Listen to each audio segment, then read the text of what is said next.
Heippa ja tervetuloa tähän taukojumpaan, joka on suunniteltu erityisesti syyhienistin opiskelijoille. Näiden liikkeiden avulla voit lisätä liikkuvuutta, vähentää kireyksia ja parantaa verenkiertoa kehon eri osissa, jotka usein joutuvat rasitukselle pitkään työpäivän aikana. Muista tehdä liiket rauhallisesti ja hallitusti. Aloitetaan ranteiden rentoutuksella. Laita kädet yhteen ja pyörittele ranteita molempiin suuntiin. Tämä auttaa lämmittämään ranteita. Seuraavaksi suorista yksi käsi eteen ja taivuta kämmen alaspäin.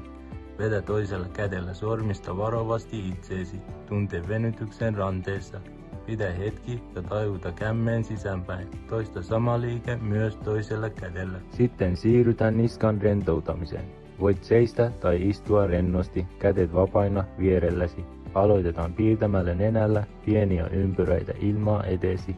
Muista tehdä liike hitaasti ja hallitusti. Tee ympyröitä molempiin suuntiin.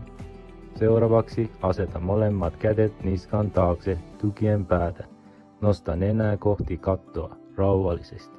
Tunne venytys niskassa ja kaulassa. Käsien tuki auttaa kohdistamaan venytyksen eri alueille niskassa. Siirrytään venyttämään sekä niskaa että hartioita.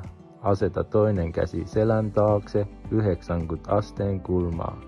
Nosta sitten toinen käsi ylös ja tartu sillä kevyesti pään toiselta puolelta, hieman korvan yläpuolelta.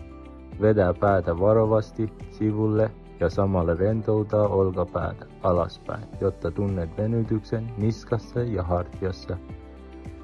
Pidä venytystä noin 10 sekkaa rauhallisesti hengittäen. Toista liike myös toisella puolella, samalla tavalla venyttäen.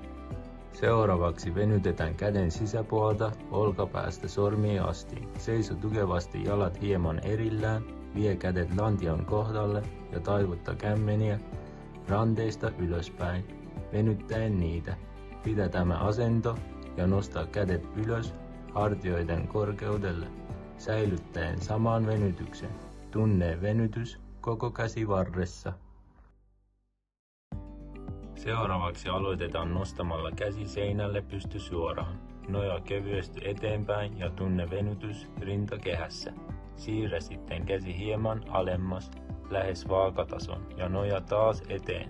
Tunne venytys eri kohdissa rintakehällä. Toista sama liike toisella puolella. Seuraavaksi ota tukeva haara-asento. Laita toinen käsi lantiolle ja nosta toinen käsi pään yli. Kurota vartalon ylisivulle ja tunne venytys selässä ja kyljessä. Toista liike toisella puolella samalla tavalla.